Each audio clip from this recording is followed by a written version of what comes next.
Një raport I ri nga Agjencia Europiane e Mjedisit zbuloi se midis viteve 2005 dhe 2023 vdekjet e parakushme që I atribuohen lëndës së IM të grimcore ranë me 57%.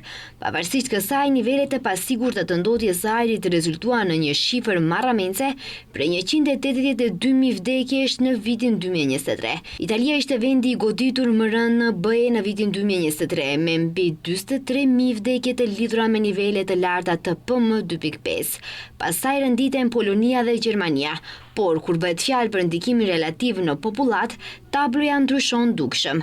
Maqedonia e Veriut bashkë me Bosnjë-Hercegovinën dhe Shqipërinë regjistron ndër nivelet më të larta të humbjes së viteve të jetës për 100.000 banor. Kjo vendos vendin në mesin e vendeve europiane më të prekura në mënyrë disproporcionale nga ndotja e ajrit, pavarësisht se ka popullsi shumë më të vogël se vendet e BE-s, me vdekje absolute më të rënda.